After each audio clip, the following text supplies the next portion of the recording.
ഉപ്പുകൊട്ടാരം. ഒറ്റ നോട്ടത്തിൽ തൂവെള്ള നിറമുള്ള ഒരു മഞ്ഞുകൊട്ടാരമാണിത്.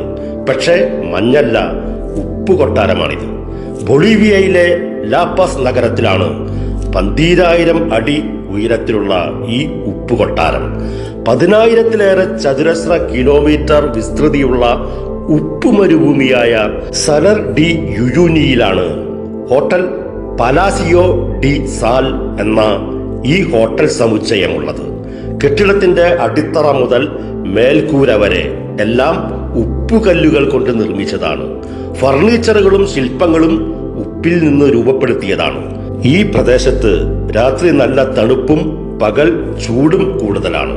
ചൂടും തണുപ്പും ഒന്നും ഉപ്പുകല്ലിനെയോ ഹോട്ടലിനെയോ ബാധിച്ചിട്ടില്ല എന്നതാണ് സവിശേഷത. 1998-ൽ ജുവാൻ കൊസാഡ വാൾഡയാണ് ഇങ്ങനെയൊരു ഹോട്ടൽ നിർമ്മിച്ചത്. ഏറ്റവും ആഡംബരപൂർണമായ താമസ സൗകര്യങ്ങളാണ് പലാസിയോ ഡി സാലിലുള്ളത്. ഒരു ദിവസത്തെ മുറി വാടക 17,000 രൂപ മുതൽ 26,000 രൂപ വരെയാണ്.